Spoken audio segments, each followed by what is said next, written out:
cut us out.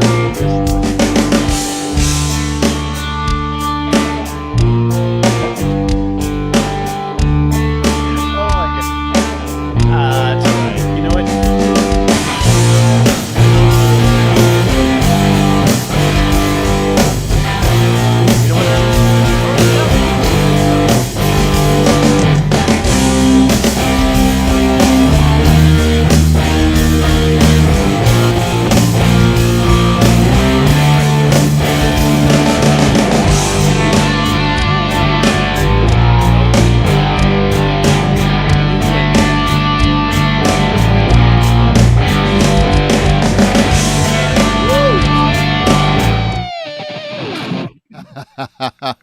Welcome to Musings, Rants, and Guitars.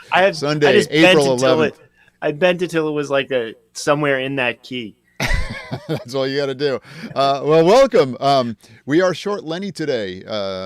We don't know where he is right now, but Lenny is. I'm hoping he's going to pop in. Yeah, he probably will. So. I think I need your volume up a little bit, or maybe I'm just. Hold on, let me just see where I'm at, everybody, because we made. Now I lost you. No, that was mute. That was mute. Yeah. So this is our goofball show because we have some funny stuff that we have one or two that were done after hours.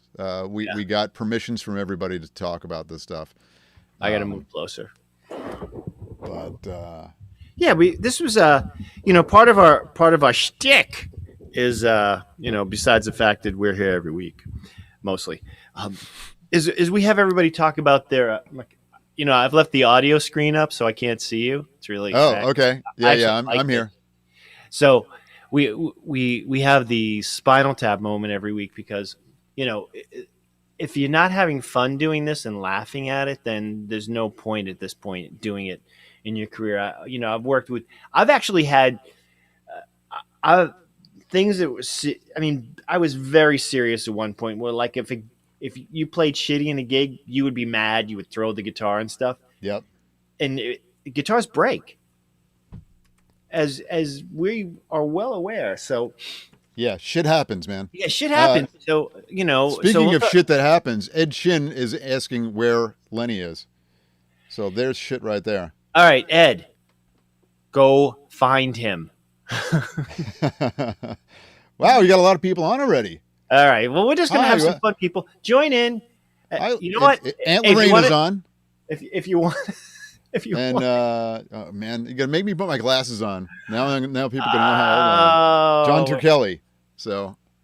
Anyway, what's happening, people? Let me do whatever sharing I need to do too while we talk. Yes, right. I got to do that too. Our ridiculous things. So, hey, talk amongst yourselves, people.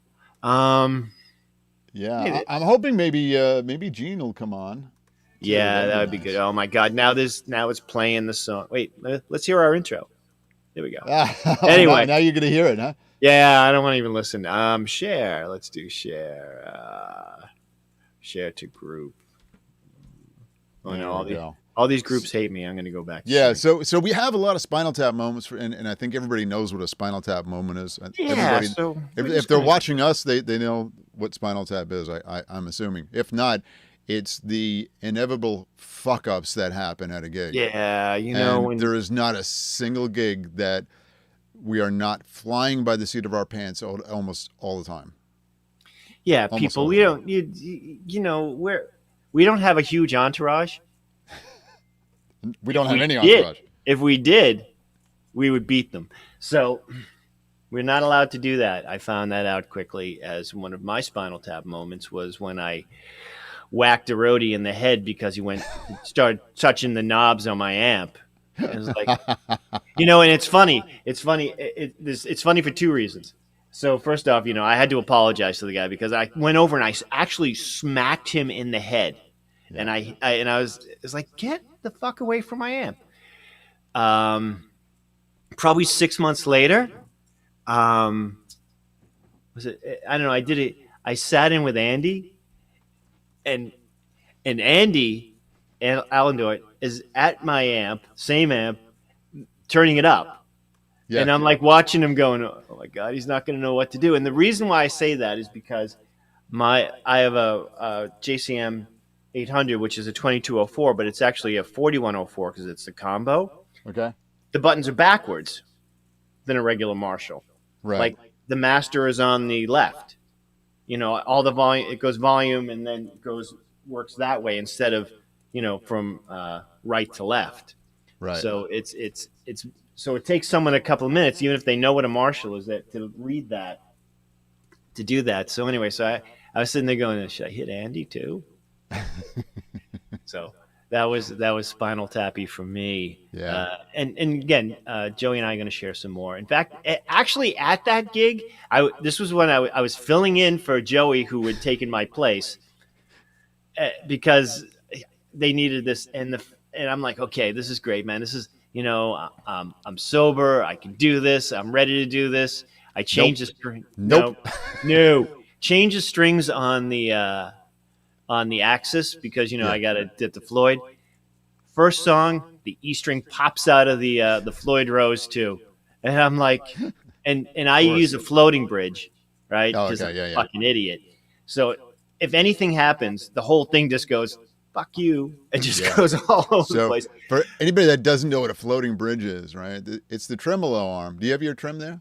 I do. I'll grab it. Yeah. So there are springs that hold the tremolo unit, which is the whammy bar thing. So it's heavier now. It holds the tension between the springs and the tension on the strings keeps it in tune. See that? And if I have the mine, string breaks, then there's a different tension on the springs. Right. So everything goes out of tune. Goes way out. Way out of tune, and there's no bending that in like. No, there's no fixing it. A broken string on this is no fixing. Yeah, you might as well just throw the whole thing out. Right, you may as well just make it firewood because it's useless. Yeah. Now, smart people there's a little block that goes on this that is made by who makes it now? Does FU Tone make one? Probably. You have them. You use them. But I did put the new block on here. Yeah, there you go. Yeah, see, you know what? You're a pussy. So, so that's that. So it was that particular gig. Besides the fact, I'm playing Joey, who's playing me, right? In this, and I'm absolutely playing me because I'm completely fucking up. And I think George stepped on my cable because he wasn't used to my cabling at that point and knocked one of the, it was just event after event, this whole thing. And that was the last time they asked me to come and fill in for Joey if they didn't have any gigs. They realized now they know that if Tommy comes on stage, Joey has to be there. Right? We've done a bunch of gigs together, so we've done a bunch of gigs. You know what? Yeah. Joey, as my brother, has been really, really generous. Whenever there's a charity gig that you guys do, I always not a paying gig, right? Non-paying gig. Oh wait, any gig? No, but the charity gigs, I always come and all do. All our gigs are charity gigs. Yeah, they are charity gigs, and I come and do those because first off, people are like, oh look, it's the whole thing, and and we get to hang out, and have a good time and piss sound men off because it's the battle of the Joey and Tommy. I can play a little bit louder. Jim's on the other side of the stage going. I don't know what Frank's going to do when the two of us are on stage together. Oh, I don't know either. He's just going to be I like. saw Frank was sending something to us too. Oh, I think it might have been a dick pic, but I'm not sure. It probably was a dick pic. It was pretty small. It had to. So that's the start of our Hey, Mike is on our roadie. Our roadie. I haven't hit you yet, Mike. I can't say a roadie because he does a lot more than he's not a roadie. No, he's not. He's a tech. He's actually very good. He actually he makes those great little night lights too. Oh my god, yeah. I wish we had one to show you. I do. I have one. Oh, you do? Yeah, I don't have it in this room. They're these cool. During a clip, I'll go up and get it. They're these cool 12AX7 night lights, and they are super cool, Mike. So. And Mike says you're a tool because he blocked his Jackson. He said I'm a tool? Wow. Yeah. He's a tool. Well, but I kind of took liberties with what he meant. He didn't say that at all. Sorry, man. Who I'm trying to think of who even has them pull up. other than like me. Probably Vinnie Vincent. I Right? go on and off because whenever I'm in that Vi mode, I always pull up. I think Oh, it's mine's floating live. right now. Mine's It's floating yeah, right now, as a matter of fact. yeah. That So that block is in there, but it's not. yeah, I'm you can floating. you can disengage them, right? Yeah, So it just screws out. yeah, it just screws out. So that's cool. I mean, yeah, it's definitely Vi who, Oh my god, he's so vocal with the whole playing yeah. too. I mean, he uses it like It's his voice. nobody like him. Mike, you're welcome. You do a great job, dude. You help us Yes, out, Mike. Yeah. and Um, it's awesome. yeah. I promise, Mike. I will bring the nightlight down here, where people could see it at some And point. and you know what? He'll just light his entire show with that light. Yeah, With He'll exactly. change Because out the it gives it tube to darker light. like a 6L6 or something and just Yeah. really blast it. I'll tell you what. Let's put one clip on. Yeah, we're I'm gonna going to put put a on the clip clip from. This was actually not Oh. a Spinal Tap moment. This is the one we had Mark Bonilla on. Mark Bonilla was he did the live toy matinee thing. He's done a million projects for film, and he's done the entire thing for Justified. He was in the Keith Emerson band, And and he was in Spinal Tap. Yeah. He's actually the guitar player for Spinal Tap Live. Yeah. When those guys do so it. he was without a doubt one of the funniest guys we've had on, and he went through a million stories which were fantastic. I got to say, we've had amazing guests. I mean, And he's really educational. fantastic. It was because he does soundtracks Yeah. and scores and everything, And he is so funny. and he's just like, well, you just do it. Yeah. Yeah. Yeah. And it's like, you don't have to be talented. You just got to make it Just sound got to good. do it. Yeah. Yep. Put your head down and do it. So he was talking about this time he was with the Keith Emerson band. Somebody came up to him after a show and made a mistake. So I'll play that, and we can't interrupt because of the way my film thing is. So we will talk about it afterwards. Sure. Okay. And Keith was like that too. I remember in Naples, we were backstage. We got off the stage in Naples backstage. This guy comes up to me and he goes, I can't tell you how appreciative. It's an honor to meet you, right? And you've been so influential in my life. I named my first child after you, and I'm like, what? And he goes, and your song Tarkus, and Ellie goes, fuck, this guy thinks I'm Keith Emerson, right? And we just got off the fucking stage. Yeah. I'm over 6 feet. And Keith is like, I was like, how could you not? I'm not, here comes Keith. He's walking up. He's hearing this because he saw kind of what's going on. He comes up and he's standing next to me. Let the guy go on. Like, can you please make a picture with me? And I'm looking at Keith like, can you want to bail me out of this? And Keith's not going to do it. He's going to go. He's like, no. He goes, no. He volunteers to take the picture. He goes, I'll take it. So he's got the fucking camera, and Nunzio's there with me, with his hand around me, like, when are you gonna tell this poor guy, And he's going, let me take another one, He's like looking at the fucking camera, and then he let the guy go. He was happy. I said, why didn't you see anything? He goes, I wasn't gonna burst his bubble. He was just happy, I said, yeah, but at some point, one of his buddies is going to say, look, Nunzio, I don't know who this cunt in the picture is, but it ain't Keith Emerson.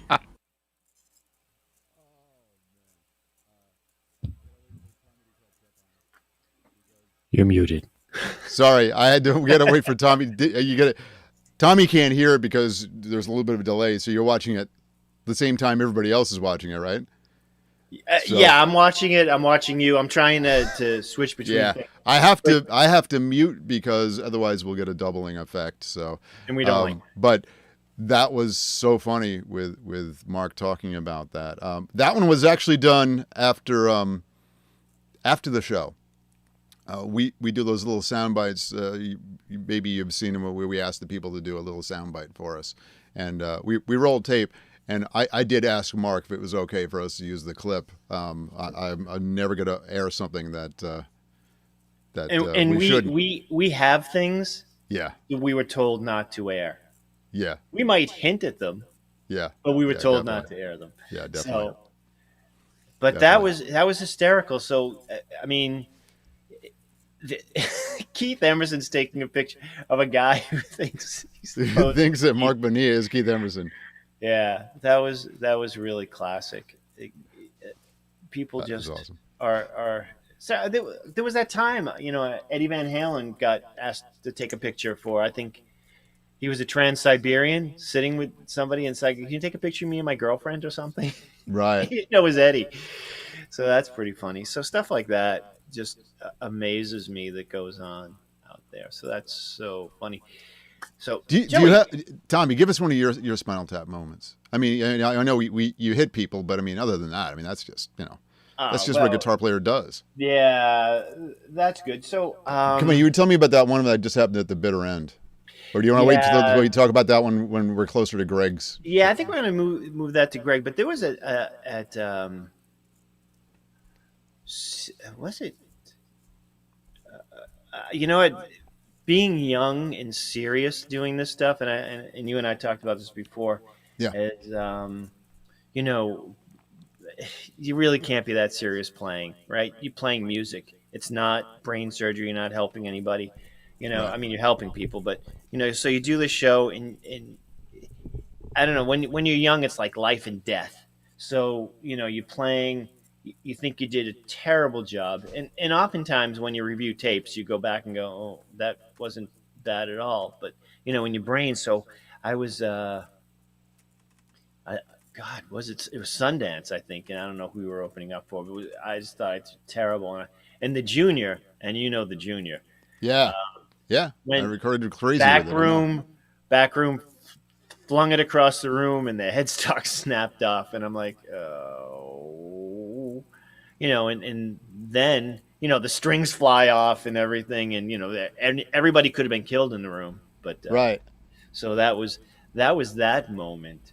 I have one that's very similar, and I'll share that. I was doing an audition, and I don't know how Spinal Tap this was, but maybe it was. Anyway, so I'm all nervous, and I get there and everything, and I open my case, and my guitar won't tune, and it was a Hamer Steve Stevens.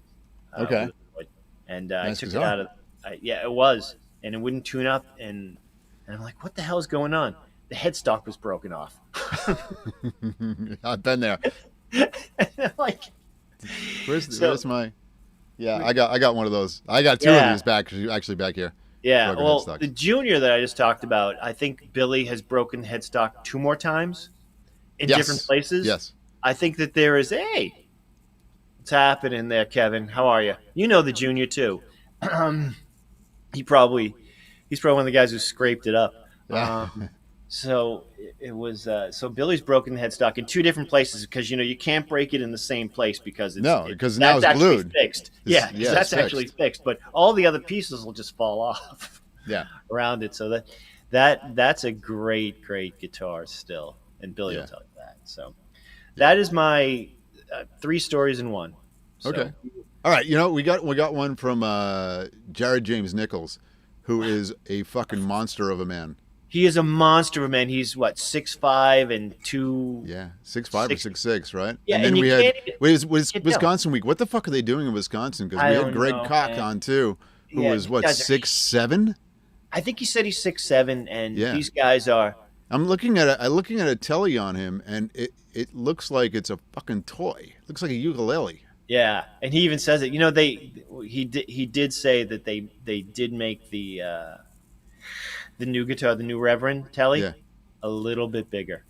It is not normal Telly size. They made it just a little bit bigger. So so it'll be good for us because if we get one, it makes us look smaller. Yeah, like I need any help with that. Well, no, like it make us look like Randy with a Les Paul. Yeah, like exactly, right. It looks like like this big on him. Yeah. Hold that one. So. All right, so I'll play the one from Jared. Great this guy. This is pretty good. So Spinal Tap moments, a million of them. So check this out. Here's the first one that really comes to mind. Okay. We would do these tours in Spain. So we'd be in Europe. We'd play shows with whoever it was. Like I remember we were with, who were we with? It was Blue Oyster Cult. We played like these killer shows. And we had days off in between. So we'd play our own shows. I remember we were in Spain. And we were playing this venue. I can't even remember what it was called. I don't even remember the city, anything. But basically, the gig there, we were under like the impression we were going to start at like 9 o'clock. Our set didn't start till 1 a.m. So Yeah, and we set up our stuff during the day, and I remember thinking to myself, man, the stage they have here for us is pretty jank. I was like, it doesn't feel too secure, right? And we start off the first song, we're kicking ass. I'm not the smallest guy. I'm like pushing, 225, 230 pounds, and I'm jumping around like a crazy man on this stage. The kick drum is starting to push, and all of a sudden, within about 5 seconds, the legs of the stage go down. Oh, man. So we we're still playing, and all of a sudden the guy and his helpers are like, oh, we gotta fix the stage. They're pulling up like crates, like beer crates and shit, trying to fix the stage. So like the drummer, we played like a 2-hour set. The drummer ends up like he's just tapping it because we can't move because the stage is gonna literally break. Right? Going along with that, we were playing a venue in Arizona, Flagstaff, and it was an old rock club. And I remember they had these cool like catwalks on the side of the stage. Now these are almost like fails, I'm telling you guys. But Yeah. I was like, man, this is going to be really fucking cool. I'm going to go out on the catwalk and play the solo, right? Tear it up. Dude, the catwalk was not structurally sound. It was just a box for looks. The piece of wood was like particle board on the top. So I set my big ass on the thing, and straight down I go, straight into the box. Like, dude, honestly, thank God it was only like 2.5, 3 feet off the ground, but still I was like, oh my God, I could have died, Right. And one other really good one, this is a really great one, is, remember I told you we were in minivans and stuff? Yeah. Well, all of a sudden we graduated to like sprinters, and it was like, okay, cool, now we're in a sprinter. I remember we were at a rest stop somewhere in like Germany, and it was like one of those early mornings where like, two guys are sleeping, 2 guys are awake, and they want to stop and get some food or whatever. So I got out of the back, and I was like, yeah, cool, man, gonna get some food, like whatever. I go take a pee, I get a coffee, I'm walking back out, looking for the sprinter, and I'm like, where is it? I pull around the corner. They didn't realize that I'd gotten out, and they fucking left. I didn't even have my cell phone or anything. So I felt like a kid that was like, he got left at the store, like his mom left him at the store. And all of a sudden, I'm in the middle of Germany, somewhere I had never been, right? And I'm like, oh shit. Like they left without me. So I'm just sitting there, like trying to keep my cool, but I'm like, I don't know what I'm going to do. 20 minutes later, all of a sudden I see him pull back around, and I'm thinking to myself, what if they wouldn't have fucking checked on me? Right? Oh my God. So that was Jared James Nichols getting, besides being just a huge monster of a man, falling through stages and then getting left in Germany. That's interesting. And didn't he clearly say his German was not good? Yeah, none at all. So you've got this giant Wisconsin guy, Yeah, in Germany, who a friend referred to as the nice Ted Nugent, and yeah. Actually, that's a pretty good description of him. yeah, and he's such. John says he thinks Lenny's mic's on. It's echoing. Yeah, that's why I was kind of like dropping down my volumes. I hear. I hit the mute, but he was such a charming guy too, and he's worked hard. I think that when Greg Koch was on, he said that he grew up and he took lessons from Greg, played with his son who's in Greg's trio right now. Yeah. And he's been really blessed with a lot of great opportunities, including the second signature guitar. Right. Yeah, so right. That one just came out beautiful. last week? The Yeah, gold one, last right? week was the real release. Yeah. He'd been hinting at it for a few months, and then he came on our show when he could. As soon as he knew it was, official that it was going to be released, he came on the show and was very generous with us and hysterical. He was very funny. Yeah, what a great guy to talk to, man. Yeah, and he if anybody watches any of his sign up for his Instagram, sign up for his YouTube. He does these great live things, and he's so intense. And Yeah. another guy with just great Absolutely. tone, great feel, and and great intonation, right? Because he's got, he plays just fingers, right? Yeah. In fact, on the show, I kept dropping my pick. I don't know what he was doing. He was doing some weird job. But he just tears into it and can just feel the notes. But he hits everything. I mean, he's like.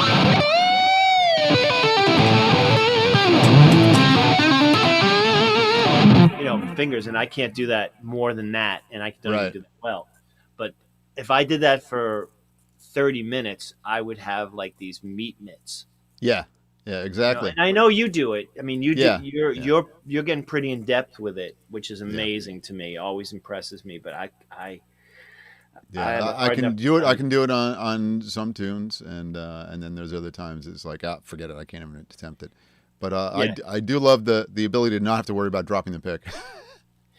Yeah, I can muddle through to a break where I can grab a pick. Yeah, that's just about it. Yeah, but I do like the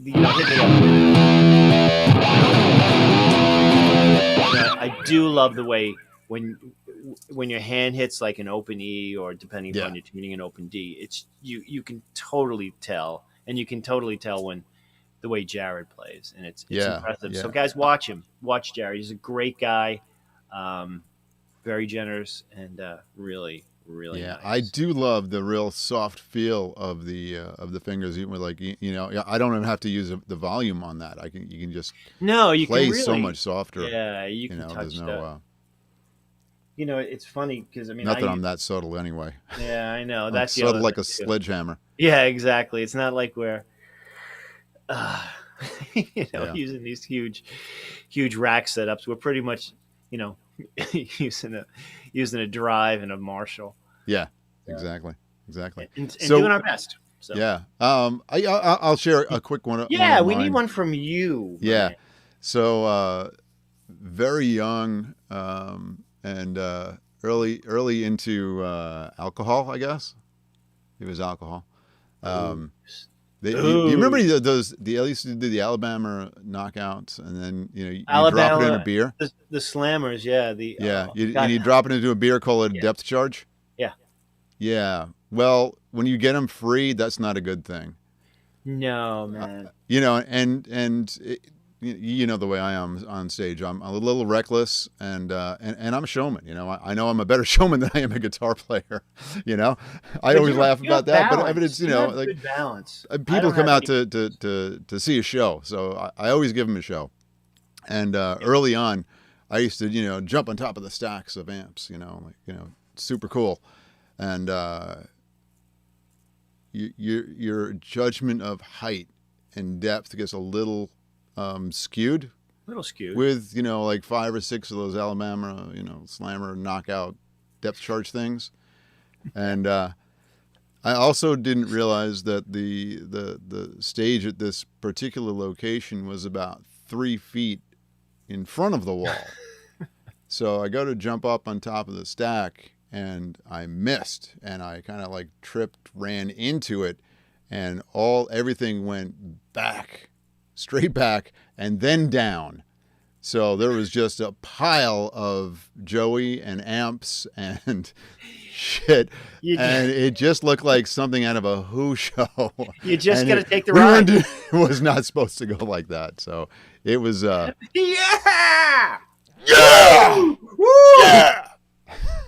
It was really good. Really good.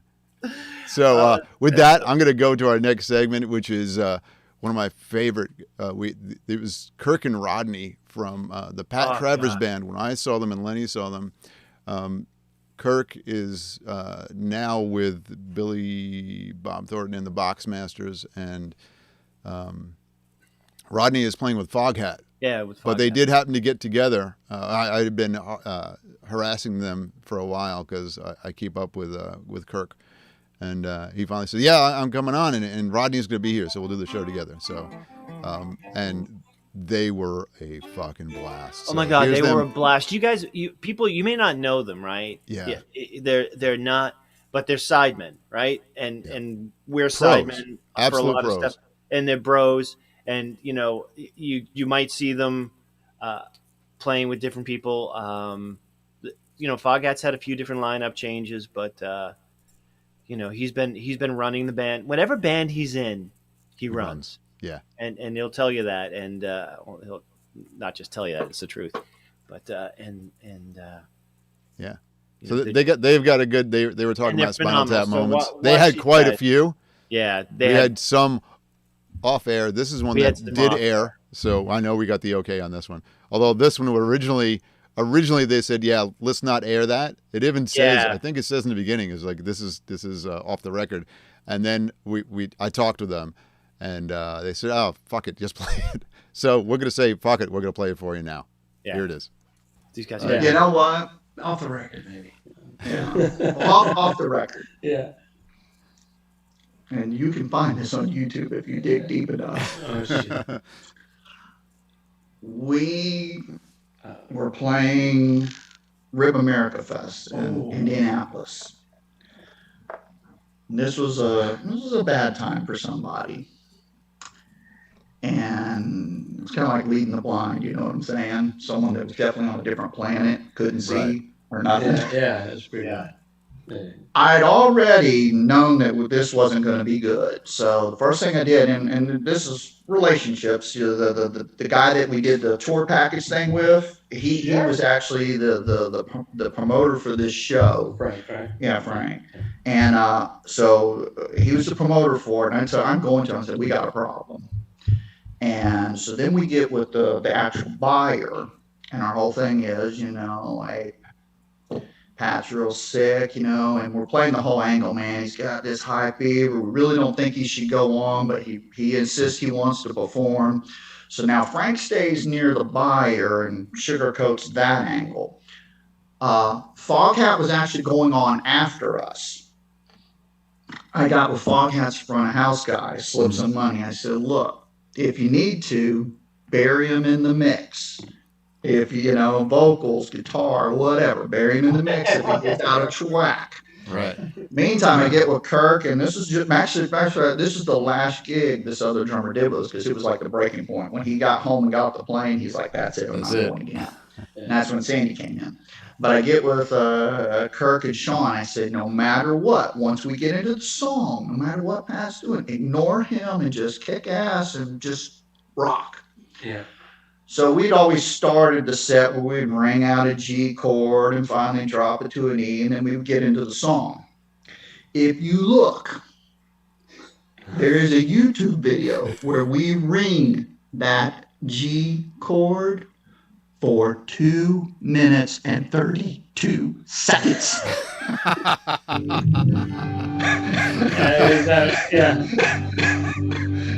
I would, every now and then I would go over and I would just kind of come up next to Pat and I would. Yo, and it finally got to the point that we couldn't get him to go to the next part for us to get into the song.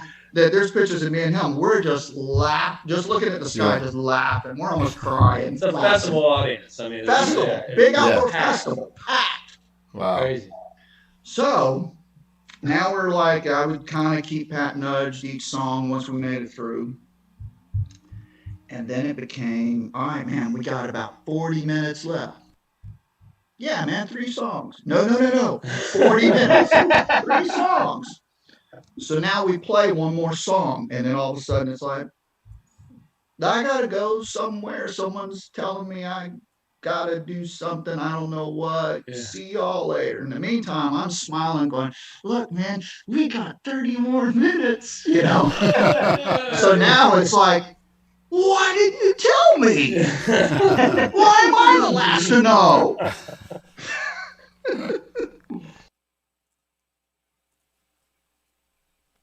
Oh yeah, that's a good one. Tommy's trying to catch up on this, and I'm just watching it. It was hysterical. I mean, can you imagine 2 minutes of? And, like we all know that we've all played that chord for how long? Yeah, and just Pat just standing there. Yeah. till he comes over and gives him a nudge.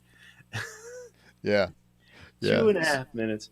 God. Unbelievable. So on the junior story, Billy did pipe in and confirm, yes, two more breaks Two on additional the headstock headstock. breaks. And and Mike's confirming the fact that it takes him forever to get a fucking floating a float rose to float. Yeah, I get it, Mike, completely. And Joey Gem said hi. I wanted to Joey, say, how's Joey, that pedal? Joey played with Billy Sheehan, and Billy talked to him because Joey had commented in on while Billy was on. Actually, maybe we'll put Billy on next. That'd be funny. Yeah. So Joey, hang on. We'll put Billy on since you're friendly with him. And Joey did win our giveaway pedal, which is pretty cool. And he was very, very happy, and to the point where he made his fingers bleed, which we can completely understand. Speaking of Spinal Tap. Yeah, and a great player at that, right? Yeah, no question, man. He is just a monster, phenomenal player, and I've been texting back and forth with him, and he's just a sweetheart too. So yeah, he's got to come on Joey. the show one day. That'd be great. That'd be good. So do you have another story for us yet or no? Let me hold on, because I've done all sorts of things. Oh, another one was I don't know how Spinal Tappy it was, but I was at playing CBGBs, and I originally had the an ME5, which is the original like floorboard pedal. It's a Boss. It's like the Boss pedals in a thing. And one day when I was we're setting up and everything's going great, and it's actually twofold. So I have two Marshalls, right? I don't have the other one anymore. I had a 2204 50-watt JCM, and I have the 4104, which I still have, which is great. The inputs are backwards. I mean, because these are the vertical ones. So on the 4104, like I said before, it's backwards. So the high input is on the bottom, and the low one is on top.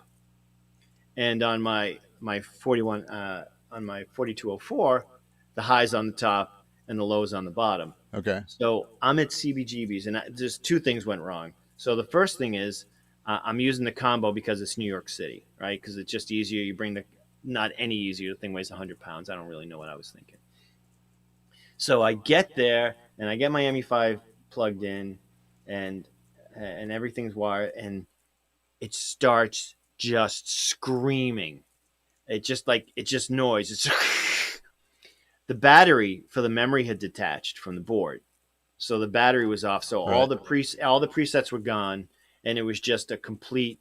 Everything was on 10. Every single setting. The flanger was on. The reverb was on. The distortion. Everything was on 10, and I have no idea what to do. And so I'm like, shit. And at that point, there was no way I could plug straight into the amp, right? So I'm completely freaking out, and this is a Groom Jack gig, and I'm sure those guys will remember this. But anyway, I'm freaking out, and I'm like, okay, I can do this. So then I take and I plug in directly, but I go into the low input. So it sounds like this. Oh, wait, like this. And I'm like, oh my God, what am I going to do? I'm completely almost in tears because, it's a CG gig. And I'm just like, what the fuck? And I'm looking at it. And I finally figure out that I was in the wrong input. So I at least got a little bit of gain, and the amp still has it. There's a little white mark next to the high input now to remind me forever of that gig. Use the high input, right? Right, because it's on the bottom. So it's every single time I use this amp, it makes me think of that gig. So it's kind of cool, and it's kind of another Spinal Tappy thing that would just happen to us out there. So. But I love it. Just it's 25 years later, and that little mark just brings me right back. Yeah, exactly. So let's pop on Billy's issue. Billy Sheehan, who's great. Another great guy to talk to. Yeah. He's played with everybody. So all right, I'll pop him on. Yeah, in Greece. Yeah, I've told the story before, but it's true. We were in Athens, Greece, and Phil Mogg. It was the last show, and Phil Mogg was not holding up well at all. he was kind of he'd been doing a lot of drinking. Concept. Yeah, he's in rough shape. I love Phil, but you know, he was under a lot of pressure. And most of the time he's singing with a mic down by his side, lights out, and what?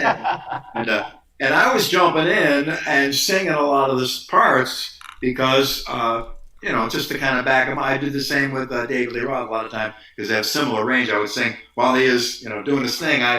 We would be singing the parts anyway, and I'd grab his note of the harmony. And so I was trying to sing as best I could to try to cover. The audience was getting pissed off, and they start throwing shit. And they're like, yeah, these guys, he's not singing the song right and stuff like that. So shit starts flying up on stage. The little mini whiskey bottles, and one of them hits you in your face. You could put your eye out, or you could die from it. Some big bottles were coming up there. So I go back by my amp. I said, I'll be back here. Thank you very much. So I'm back by my amp in the safety zone playing. And Phil comes over to me, and he's staggering. He goes, Billy, if we come up the front of the stage, I think we can get them. And I said, okay. So I go up to the front of the stage with Phil there, and all of a sudden, bang! Now, somebody had blown off an M80 before, and I thought I got hit with an M80. I thought an M80 blew up it hit my forehead. And I kept playing. I didn't stop playing. And I went over to the side of the stage, and the crew guys were there, and they got a flashlight. Come here. And I'm feeling there's blood for sure. And I go, what happened? Was it an M80? He goes, no, it was somebody taking a European beer can, which are usually big and made of actual metal, mashed it down to the size of a hockey puck and thrown it from about 25 yards out and caught me right in the head, and it was bleeding. And so I'm feeling the blood. And I said to the guys, you guys, is it bleeding? And they look at each other and they go, should we tell them? Yes, it's bleeding. So I went back, finished the show, and the next day I was on a flight home anyway, so that was the end of that. But yeah, so I always remember that my Greek experience with UFO. That was fun. Wow. So that's Billy's fun that he had. Yeah, sometimes sweat feels like blood. Yeah.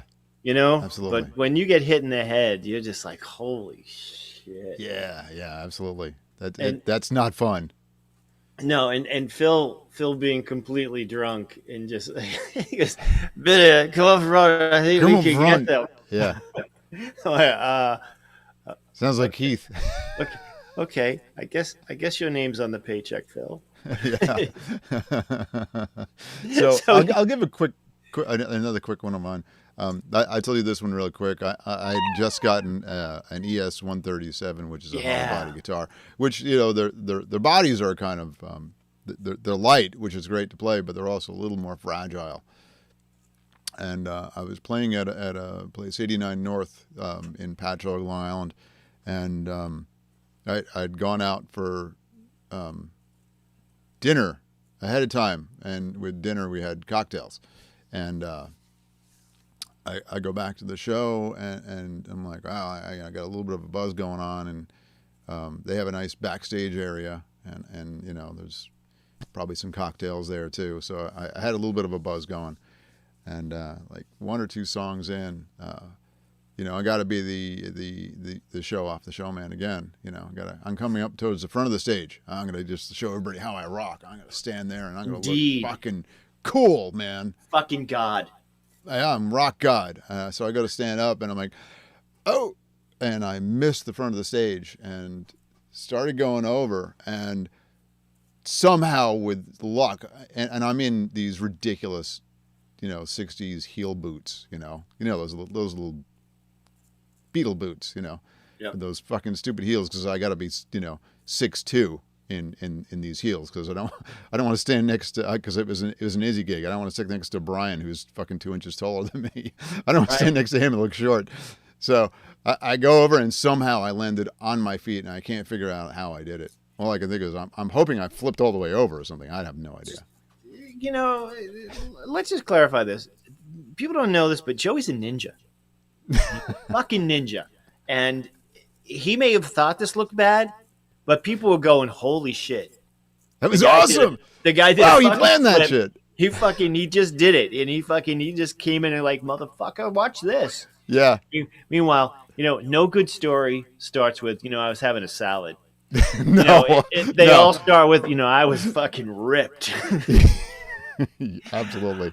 That's the worst thing is time. My problem, most of the people on the show at this point know I'm sober, but my problem was downtime. Don't get me to the club too early. Mm-hmm. Don't take me to dinner before the show. Nope. Don't do anything because if you did, all bets are off. And I've get Tommy there just before maybe a couple minutes late. Yeah. So he's aggravated, but I learned to play pretty smashed, which but now it bothers me because when I don't play well, now I care again. Yeah. It's funny. This is the Lenny. I had a conversation with Lenny one day. I don't know if I was at work or where I was. It was somewhere, and he hears the never-ending guitar playing in the background, which I'm pretty good on the show. I have so much to do here. Like I know Tommy has the guitar all the time, and I get it because if I'm not running the shit back here, I always have a guitar in my hand. Oh yeah, you would absolutely be doing absolutely exactly what I'm doing because we're all the same. We're really not any different. And but Lenny hears me playing, and he's like, "What the fuck are you doing?" I'm like, "Oh, I'm just just practicing." He's like, "Fuck, man, you've been playing for years. What are you practicing for?" He's like, "Dude, I gotta practice so much because when I go on stage and I'm so drunk, I gotta be able to play. I gotta play at least like somewhat good. So that's the only reason I practice so much. So I can. There's got to be so much muscle memory. We gotta have so much muscle memory, or we'll just be fucked. Yeah. I gotta be able to get up there and go G chord. Yeah, exactly. That's why do you think I always take the parts like let me play Keith Richards in a tribute, or let me play Izzy, because it's supposed to be a little sloppy, right? That maybe Steve Clark, Yeah, you get to be. I'm being reckless. I'm being a little reckless with my playing. It's on the edge. No, I'm drunk. I'm just trying to play like Keith. It's this whole thing I do. Yeah, I'm not really slurring my words. This is my thing. Yeah.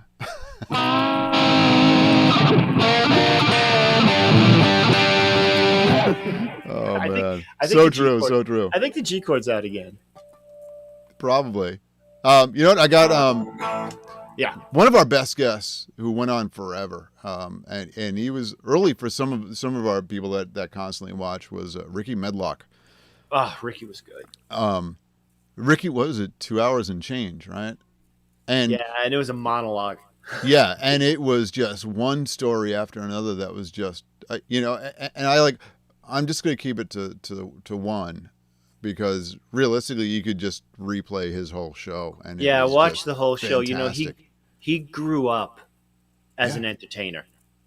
Yeah. That he his grandpa was very famous musician, and songs were written about him, and Ricky was the original drummer in Lynyrd Skynyrd, and then went to guitar and played it in Blackfoot and the front man. Then he went back to Lynyrd Skynyrd, and he's doing both. And because why not? Why just be in one? Just I mean, there's we found out there's not a lot of rules, like there were back in the day. Like you were in a band, you were in that band. Yeah. And now, a lot of guys just, love doing it. And Ricky is one of the guys who just loves doing it. But, watch the full show if you want, because he's great. Anyway. He's great. And I'll pop I'll pop his stuff on right now. What do you got? I will tell you really, I don't know if you could consider this a Spinal Tap moment. I believe it was for the opening band. Anything good. And I'm not going to tell you who the opening band was. Okay, I can't do that. Okay. Yeah. Well, here's the deal. We're out on the road, and we got this opening band out with us, man, and they are giving us. We're the headlining act, and they are giving us a load of crap every night. Mm-hmm. They didn't have enough room. They didn't have enough time. We were this, we were that. And the lead singer, man, I was getting sick of this dude. And us Southern boys were ready to punch somebody out. You know, put enough tequila in me, and I guarantee you, it'd be on like Donkey Kong. You know what I mean? Right. So we had, all of us guys in the band. We had been over backwards with these guys, and their management was on our management to do this and do that. I don't know what it was that night, but we come walking in and they're on stage.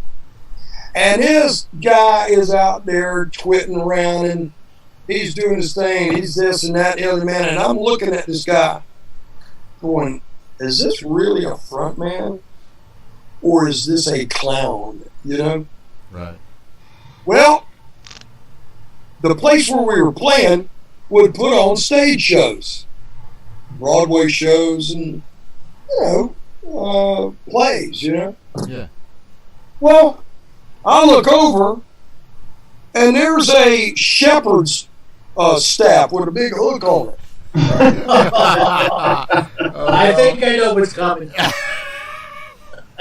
And I pick it up. Jack looks at me and he goes, man, get him on. He goes, go ahead and do it, Ricky.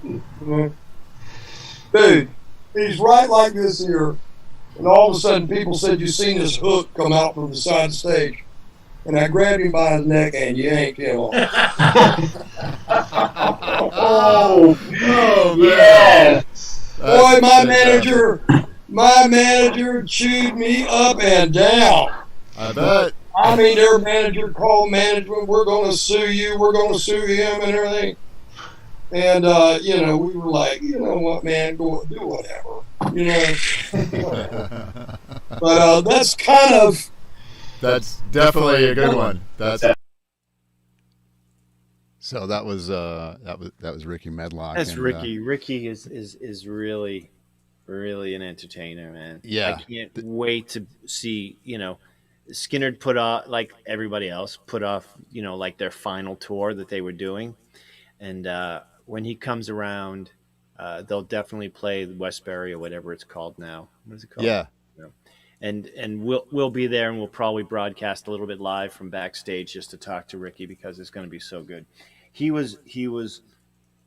I mean, again, watch the show. He's just full of stories, and including that one, which was so good. And he's such a great guy. It's funny, not knowing this. He watch the show because Blackfoot, some of our was almost like a local New York band.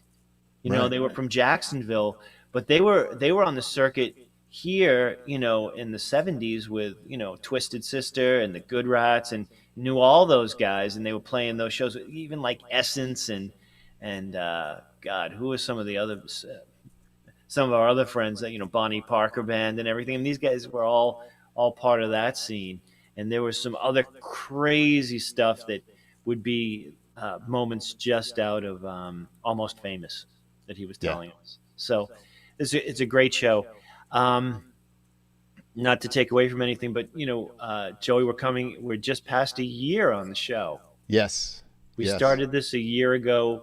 As soon as we locked down, Joey and I said, well, we got to do something. We're just we had talked about doing this show. It was just going to be the fuck this guy show. Right. And it really was. And Ian, please be on the show because we really need to fuck you to your face. Yeah.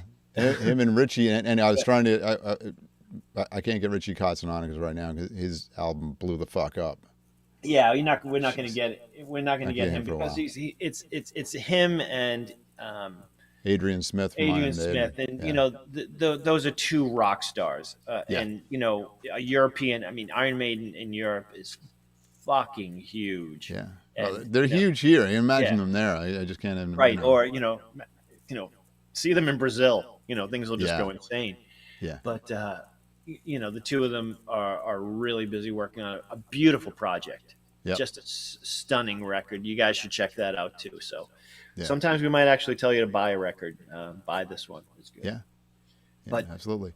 So Joe's we, gonna, we have yeah. we have our first broadcast, which was we originally started on Skype. We have gone to Zoom because we were having Skype issues. Yeah, We've had a lot. Our first couple of shows, we probably lost more viewers than we had. So we our friend Jason poor Liebman guy. was on as our he's absolutely been our guinea pig through some of these Yeah. shows, and Yeah. he's such a great guy and a great talent, Yeah. and he would come on and it, our shows would broadcast like old UHF stuff on your TV where you had to dial in and move the rabbit ears and get some aluminum foil because Yep. it was a horrible compressed. The screen was jumping. But this is Joey's going to play a little clip from our first show, and we'll just make Yeah, fun of it. we're gonna sit here and comment like it's Mystery Science Theater. Yeah, 3000. like there we Yeah. are. Look at us. There we are. There we are. So I'll hit the play button. Let's see how bad it is. Streaming. And like we don't even know like when we're streaming. Notice in a I don't few remember minutes. what we're using a streaming service now. And Yeah, we weren't doing that in the beginning. no, we were thinking we could do this. We could do this all on our own. We don't need a service. There you go. Yeah, not to handle any bandwidth, but look at God. We were so young a year ago. Yeah, I know. Now Oh, working from home, I don't have to darken the beard anymore. yeah, we were. You see us live yet? My hair was a little longer. Yeah. But yeah, so we kind of learned to refocus. You just gave me the point. Yeah. Yeah. Yeah, we have I five don't know. I think subscribers. I have no my idea what's background might have been going better then. Wow. It's a little more sparse. It's a little darker. Maybe I have too many lights now. Yeah, my lighting was a little different too, and I think I had more ceiling. But Yeah. I didn't like the hi hat. It looked like All right. someone was Well, gonna we might piss as well down the hole. introduce everybody to ourselves.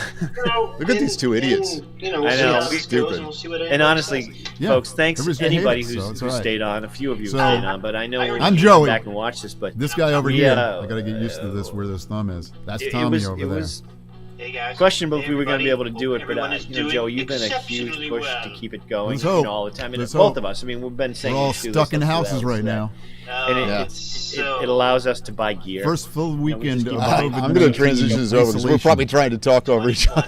Yeah, I know. Right. Like we do We're that. probably trying to talk over that, and it's gonna be, people are like, "What the fuck are they doing?" We also learned not to do that. Yeah, yeah, yeah. That was that. We should have taped that the first time Andy told you. Yeah, you guys just gotta shut up a little bit. You're going pretty good, except you gotta shut up. Yeah, you guys have a good show. Just shut up. Yeah, just shut up more. And you guys are doing great. The people will tell you things. Yeah, and that we learned, and man, that Did. is so true because we found that if we shut up, people will talk. Right. These are musicians we're talking about, and and unfortunately, we are them too. So we are all narcissistic. We know that. But you can And, definitely. and when they can't be out on tour, people aren't there. Clapping for them and telling them how great they are. So they got to come on a show. That's how we got people, right? Yeah, just because they want to reach their audience, and it's been great. It really Yeah. has, and we've had some of the great Spinal Tap moments and stuff. Yeah, But, and our first show was our first shows were Spinal Tap. yeah, and I got to say that without a doubt that the common theme, because we asked all of them, what's the big differences, and they all with 100% honesty all said they just miss going out and playing in front of people and that interaction. We kid around with the narcissism thing. Yeah. We like to play, but I mean, and I know it's the same for you, that really watching people's faces as they enjoy what you're doing, whether it's a cover band or an original band, when they really enjoy it, that's the best part of music, without a doubt. Honestly, man, and I feel you put yourself in the audience, Yeah. in the joy that I've had seeing people play, and the "fuck you, this guy's so good" moments. But Yeah. for the most part, man, you see somebody, I don't know, man. I like to smile. I mean, you've seen people live and you're just like, wow, this is so great. This is so I'm really digging this, and I like to see that in people's faces when I'm playing because I do the same thing. They And don't. it- They don't. and No, I mean not for me. No. They do because I do, man. You I really enjoy watching you play. If I had feelings, holy crap, I'd be stomped on, bitch. Yeah, if you had a heart, right? I My wife says, I just have a thing in my body that pumps the fucking black liquid through my veins. so true. We're just bastards. Yeah. Bastard. Oh, You man. bastard. So. Yeah. So I got I have one queued up for Rod Morgenstein, who was, oh my God. I met him at a club and I said this to Lenny. I was like, you sure you want him on? He's very quiet. And he's like, no, he's not. I'm like, I've met Rod at Lenny's club a I couple met times. Rod too, and I didn't. He was very quiet. Yeah, he was just. But unassuming. Lenny did explain there was a reason, but we don't have to go into that. Yeah. But I mean, he was definitely not. What a fantastic guest, and one of the top 5 drummers I think in the world. In the world, not, there's no question that this guy, just amazing. I mean, if you watch the show, because he teaches at Berkeley. Yeah, I guess that's okay, right? Yeah, I guess that's all right. And writes books on, I don't know, drumming. Yeah, I guess. I guess he's all right. I guess he's all right, and a couple of small bands. Yeah, right. The Dixie this is a Drag. Dixie something, right? Yeah, oh yeah, the Drags. Yeah, right. and then oh God, I can't think that ballet singer guy. Yeah, Winger. Kip Winger. Winger Yeah. sucks. Oh man, But yeah. They crack up. I honestly, after doing the interview, I mean, leading up to most of our interviews, I go back. I'll not go back, but I'll listen to music, and Yeah. if I know that someone's going to be on, and sometimes it's a revelation, about how great the stuff is. I went, and I listened to the Dixie Drake stuff, and I was blown away, of course. But Yeah. going back and listening to the Winger stuff, make fun all you want. Huge talent. I mean, That shit is some great. I know they were at the tail end of the hair metal thing, and Yeah. of course, Kip Winger was gorgeous and everything else, and buff, Yeah. and I get it. There was a reason that he was. I mean, his talent is amazing, Yeah. But they kind of got into that, getting made fun of as soon as the grunge thing came out because they were at the tail end. Yeah, of the hair tail metal end. thing, But I mean, which happened. But so really highly talented. I'd love to Yeah. have Kip on. We should Yeah, talk go- to Rod about getting Kip on. yeah, and just go back and listen to it. Yeah. God, Madeline, holy shit, Yeah. Madeleine, whatever that's Yeah. fucking just So crush it and listen to the playing. I mean, Yeah. those guys aren't the guys that they wouldn't be doing that if they weren't that good. yeah. So here, I'll put All Rod right. on. Here we go. Several weeks, right? So we were the support band, and we were playing my home away from hometown of Atlanta in a beautiful facility, and it was during that show that I learned for the final time to not wear bell-bottom type pants. So we're in the middle of some song, and like a lot of the Drags music, it's challenging stuff, and so I'm a rock drummer, so I raise my foot up, I come down, hit the bass drum pedal, and the bass drum pedal goes in my pants leg, right? And I couldn't get it out, right? So like I'm hitting the bass drum and it's just hitting the inside of my pants leg, not hitting the bass drum. And so, but you're playing the song and you're trying to concentrate on the song and not let everybody know that you're panicking. I couldn't get my foot out. And so now I'm trying harder and harder. And with that, I knock over my floor tom, which slams into the cymbal stand that has the China symbol on it and the cowbell. Everything goes over. The bass drum is raising up in the air because I'm trying to get my pants leg out. So it was probably 30 seconds of terror. Okay, Wow. but probably like this might be the worst thing that ever happened to me. On one of the Winger tours, we decided to play like 2 or 3 songs along with reel-to-reel tape running with some sound effects on it that we couldn't create live, and like some gang background vocals, right? So what would happen is, and back then, you know, the hair was enormous. So I had one side of a stereo headphone in one ear, and then my hair over the headphone, and then duct tape, you know, black duct tape hidden under. It was really hard to get it off, right? So this thing is stuck to my ear for the entire show. And when we did the songs that had, you know, the music on tape or the sound effects on tape, my drum tech, who was behind a black curtain, would press play. I would hear 4 cowbell clicks, and then I count the band in, because none of them are getting the tape, just me. So I hear gong, gong, gong, gong, psh, psh, psh. The song starts. So we were playing this song, Loosen Up, from, I think, Winger, I Need to Loosen Up. Yeah, Winger 2, right? The second album, In the Heart of the Young. So everything's going along fine. And about 1 minute into the song, remember, this is pre-digital. This is, this is analog. Yeah. So I think I detect the cowbell sound, the pitch is getting a little higher, right? But I wasn't sure. And it was like, wow, is this getting faster? And little by little, the tape started speeding up, right? So, you know, just imagine it's like gong, gong, gong, gong, gong, gong, gong, gong, gong, gong, gong, gong, gong. Okay, so it took a little while to where I wasn't sure what was happening. The guys in the band are looking at me like, what the hell are you doing?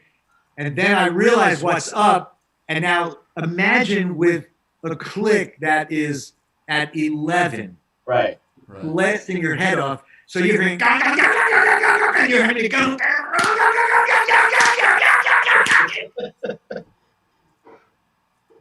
I don't know how far into the song it was that our sound, our out front sound man, front of house, picked up on things. But, you know, he eventually turned off the backing track. And that was the last we used that. Use that, right? That was a horror story. But let me just tell you, like a Kip Spinal Tap moment and a Reb one. So with Reb, we were playing in Anchorage, Alaska with Mr. Big. And in the middle of our set, you know, Reb thought he would be dramatic and run towards the front of the stage and drop to his knees and slide. But the slide didn't end in time, and he went right off the stage. Into the audience. Okay, so the Kip one was, I forget whether it was on the first tour or the second tour. At some point, he decided to go wireless, or so he would have the choice of not having to be bound, you know, to a stage mic on a mic stand. So he had this headset. Oh, okay. He's moving around the stage, you know, being a rock star. And we were in some song where he holds a long note, right? So he's at the front of the stage with his mouth wide open, just going, "Wah!" And he opens his eyes just as he sees someone in the audience who is obviously not a Winger fan, hock a loogie the size of Philadelphia, like, and he said in slow motion, he watched this thing fly through the air, and he was not able to close his mouth in time. It went right down his throat. Holy crap. Yeah. Try not to project that thought in your head. No. That is the grossest, most disgusting thing. Oh, so that one was rough. Oh, you know, That was rough. but Rod was on a roll. Yeah. Rod know? had some great stories. I mean, and so many of the stories, like we talked to Johnny Highland, who didn't have a great Spinal Tap, and I was trying to keep it to the Spinal Tap ones. But we talked to him before and after the show for a long time, and he was really funny. But I couldn't find anything that fit in this, so he will make it to another best of on some of the stories. He will. I did like the one thing he said. You know, he does. He's like, yeah, I can do this Taibo stuff. You know, he goes, I got to lose a little weight. I just jump around. Yeah. Like, I do remember him talking about a show here in Wantagh. Do you remember that? Who was he playing with? This was an after show thing, and I unfortunately we actually had a little issue with there was that tornado threat here. Remember that time? yeah. And then we lost power here, and we actually lost our backup drive where a lot of stuff was stored. And that was part of it that was on there. And we lost a couple other, we lost some of the sound bites. We lost Billy's and a few other ones. And I remember that. Who was he playing guitar for? It was some funk band, wasn't it? Oh my God! It was Funkadelic. It was Parliament Funkadelic. Yeah, it was George Funkadelic. It was, And he told us about this story about a young lady taking off her top and George saying something about, well, he ain't you blind. ain't blind. I do remember that. That's right. I Remember that one? He's not blind. He ain't blind. That was good.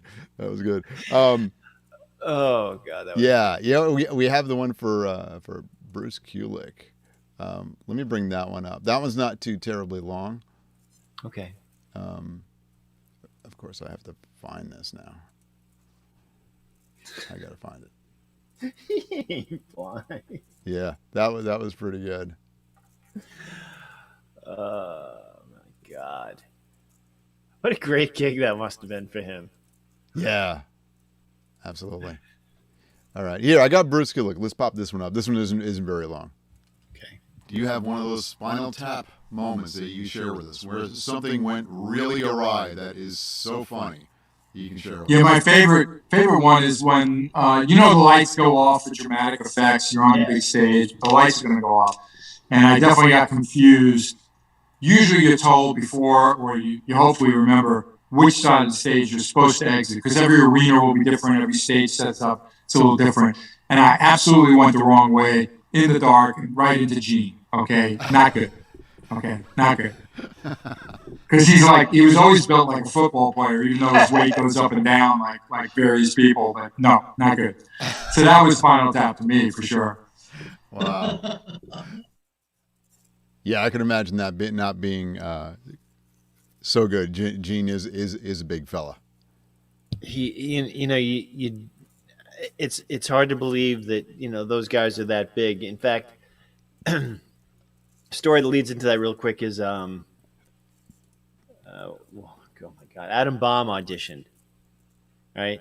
Mm-hmm. Adam is not a big guy, and No. the only reason Adam did not get the gig is because he's a foot shorter than Gene and Paul, Right. So and I've seen pictures of them together later, and there's it would not have worked. Yeah. Yeah. But, He would but have been could've- great for AC/DC though, right? Those guys are small, right? Yeah, they're teeny. They're teeny men. Even like Brian Johnson, like on in the videos, looks like he's like big burly guy, and he's short too, right? He's like Yeah, I was 4 or some watching. shit. I was watching the. He does that. He does his own show that's like on the road, and Mhm. did a great one with Dolly Parton because they're friends. Strange as that is, and great because Dolly's a fucking treasure. But Yeah, absolutely. he's on with Robert Plant. Robert's 6'2". Robert is a big guy. People don't realize that either because he was so thin in the 70s. But he's a big, he's the tall, cool one. And and him being next to him is amazing. You can see the height difference. So Right. anyway, Yeah. so do we have one more? Yeah, we do. I'm gonna bring a little bit of a thing in, and I know you have something to talk about first. So I remember I was doing a cover gig once in this little place in East Williston. It was just my foray coming back into the cover scene, and I had taken some time off to for my daughter, who was just born, who this Friday is turning 18. This Friday is turning 18. Ugh. Amen. So I got to say happy birthday to Paris, who's turning 18.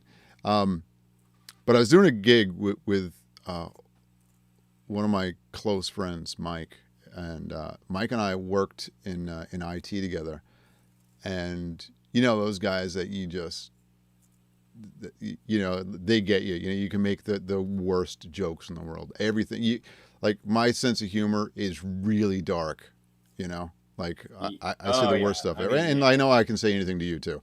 You know, yeah, but I can't do that with everybody. We run dark, people. Yeah, very, and but you know, doing a gig with him was always great. And unfortunately, it was always a shit show too at the same time. So we were doing a cover gig, and this place in East Williston, a little corner stage, and unfortunately, it was right next to the bathroom, and somebody blew up the bathroom so bad. I mean, so bad it cleared the fucking stage. It was so fucking terrible. The bathroom doors was right. You know, we're all on stage and we're trying to sing, and you know, I'm playing guitar, thankfully. But I remember Mike turned around and looked at me and said, "What the fuck is that?" And he actually he just dropped the mic and walked off the stage. It was so fucking bad, you know. And there's nothing better than gigs with shit stories. So I think you got one, Tommy, right? Oh yeah, I was I don't. It was at the Bitter End, which just reopened. World famous. Thank God, world famous Bitter End. Grim Jack back in the day, we were playing there twice a month, at least. And if we weren't, we were playing Kenny's. We were like the house band on Saturdays. But I don't know. I rolled into town and I was not feeling well.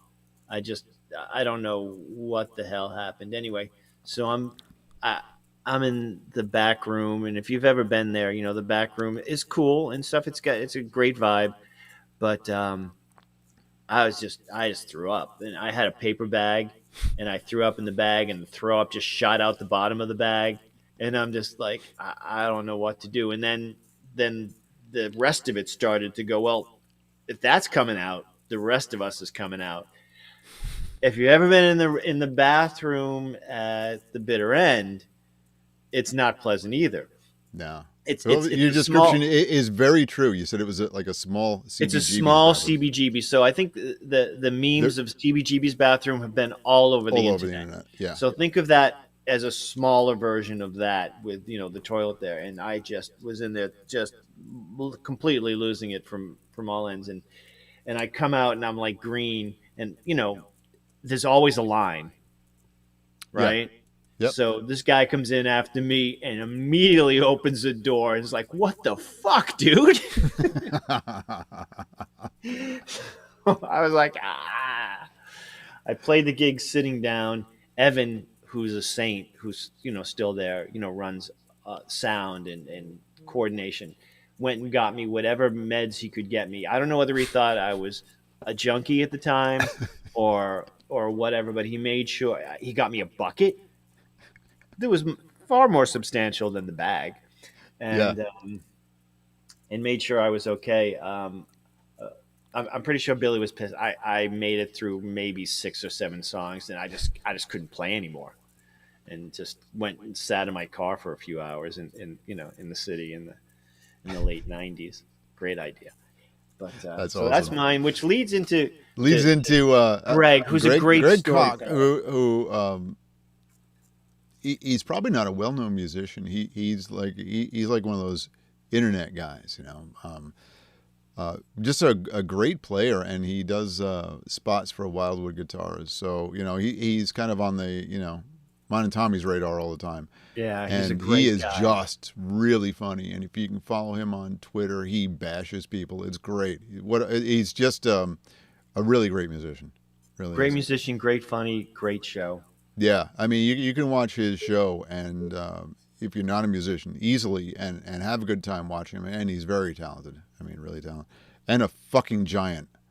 And another giant from Wisconsin. Yeah. I mean, And just he's a, yeah, we had the 2 in a row, right? We had Jared, and then Yeah. the next week or the week after we had, so it was Wisconsin Cheese Month. So yeah. Apparently, the it's giants. the cheese, like these Sasquatchian gentlemen. as he will refer to himself. Yes. Yes. So. All right. So here's Greg.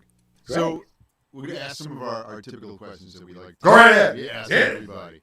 Do you have one of those Spinal Tap moments, where shit just went, Well, it has to involve shit. As far as I'm concerned, if you're going to have Spinal Tap going, it has to be some kind of digestive complaint. Am I right? Yeah, vomit. Yeah.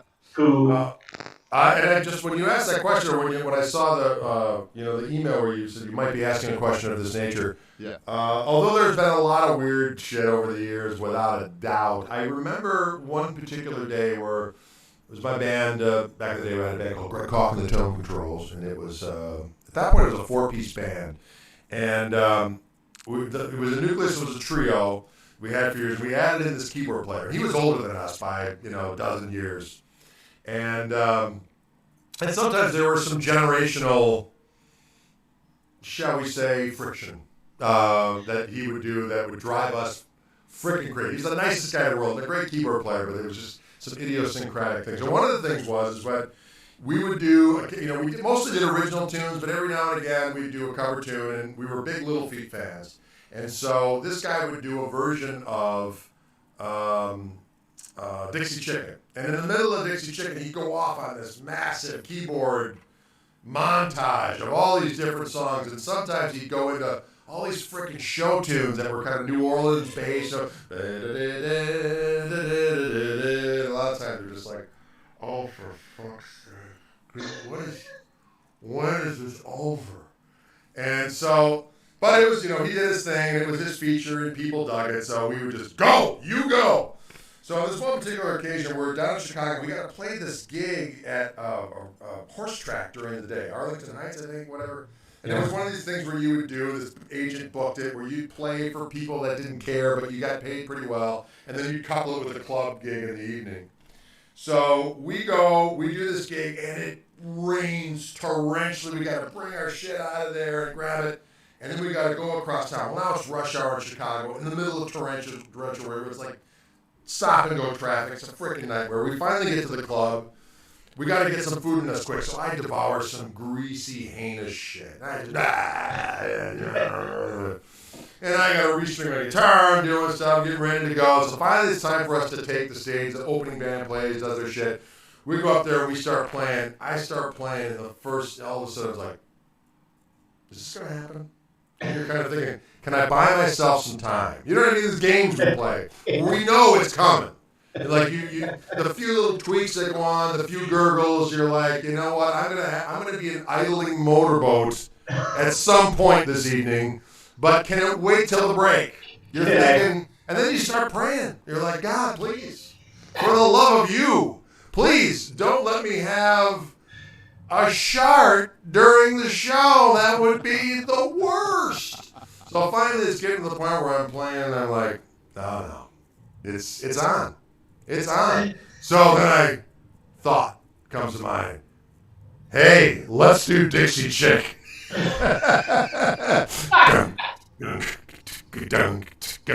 He goes off and I get piano time comes. I bolt. And all I remember is going down to the dressing room, going into this squalid hellscape of a bathroom, sitting down and just whatever. Every show tune you can imagine, just like, you go. There was one point in time where I was like, thank God that I'm going to hear every show tune known to man, because I'm going to evacuate my bowels RN. You know what I'm saying? So I don't know if that's the story you were looking for, but that's the one I came up with. Fellas! That was perfect. Oh, God. Dude, every time I hear Dixie Chicken now, I'm just like, I'm thinking about Greg's bowels. I got to go to the bathroom. Yeah. So. Oh, my God. So, man, unbelievable. So we do have some stuff coming up. I mean, we've taken a little bit of time off, and we do this. We take some time off because both Tommy and I do have day jobs. Yeah. So, and Lenny too. And I would hazard to guess that's where Lenny is right now. Either that or he's in a drug-induced coma somewhere. So one of the two. But self-induced. Yeah, and we do have some people coming up. I know we have Kevin Wilson from Wilson Effects is coming on it's to gonna talk be about his stuff. I've used a couple of Wilson Effects. I love the haze. I'm a huge vibe guy. You know, that Robin Trower song. I never use it live, you know, because I'm like way too like there's no way I'm going to try to do this because I'm not that good. And then we have I've been trying to get Ford Thurston on. We're having problems with the schedule with Ford. Ford Thurston is a Nashville guitar player who's just amazing. Hopefully, eventually he comes on. We have a lot of gear that we're going to do the live gear reviews. Tommy just got the HX Stomp. Yeah, that he's going to review. Let me see if I can do this real quick. So yeah, hold on. Yeah, you got a little camera. Nice. I'm gonna do this one. All right. Let's see. Maybe he's going to. Oh, there it goes. There you go. Oh, Look at that. So I started messing with that. Got an extra couple of pedals for it. So we're gonna go over that and great. And how you can integrate that. It's not cheap, but it's not as much as a full Helix or Axe Effects and stuff. So it's a great tool. So we'll be going over that. We have some other stuff that we're You got another pedal. I have I have a guitar that's brand new in the box and another effect. Well, actually the one from Wilson. So I was going to hold off on that one until he was here. I know we still have Kylie Olson on the hook too. Kylie is standing by. We just got to coordinate with her. Yeah, she's in London. She's a great interviewer. She does a similar show to ours. She does a cool thing. She's way prettier than we are. She's way prettier. You guys just got to watch the show and we'll just shut up. Yeah, it'll just be her. She does a cool thing. That's what she does. We can't really pose. We don't look that good posing. No, but she does this cool thing where she gets lessons from everybody. Yeah, when they're on, and it's she's had Bernie Marsden and Joe Bonamassa. Yeah, she has Bonamassa on quite a bit, right? And you know what was great? She had who we need to get is Nuno. We need to have Nuno on because Nuno I'll just phone over him. Yeah, well, that's our problem too. He's another one of the people we stalk. Yep, absolutely. And he's a great interview, and he's another guy from outside of Boston where every other word is fuck. Yeah, fuck. Yeah. We have to get a hold of him. Obviously. So we have a few that we're talking to. I know we're going to do the guys from Craving Strange. They're a Long Island band, but I like they're doing a lot of media stuff that they're not young guys and they're not in our age group either, Tom. Right, they're right in between. Great guys, great talent. I love to. We've had them on the when we did the local shows. We did the COVID shows. Which we need to do again, so we'll. We do. See, because summer's coming. Things are starting to come out, so we should probably do one very soon. Yeah. And I know that we're gonna have the guys from Kill Code because they're starting to get ready to amp it back up again. Yeah. So there's a bunch of our local friends, local original, local cover, are gonna want to be on the show. And we're gonna want to have them because things are starting to open up, and let's keep moving forward. Yeah, absolutely.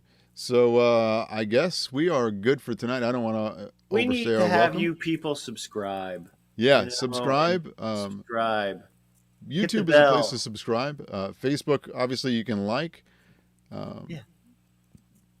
We give away more on the YouTube stuff. Yeah, we'll come up with another giveaway before you know it. The next giveaway is coming before you know it, and we don't even know what it's going to be. We got to talk about specifically. I mean, it could. It could be anything from a slide, to a pedal to, something we think is cool. Yeah, absolutely. Yeah, we have stuff to give away. So, all right. I will. I'll sign us off, and thanks for everybody watching, and all the people that joined in the chat. We had on the Facebook channel. We had Joey Gem. We had Mike Mavram, who we love. Yeah, Billy piped in. Ed Shin piped in. Kelly, who's a great Kelly. tech, great guy. Yeah. Billy, of course, joined in. You said right. Yeah. So a bunch of people. Then thanks everybody. Yep, absolutely. So much. Thank you so for the don't support. forget, and don't get a sweatshirt. We have nice sweatshirts, light sweatshirts. Do check the merch. If you need the merch gear, go to Z Sounds. Click our link.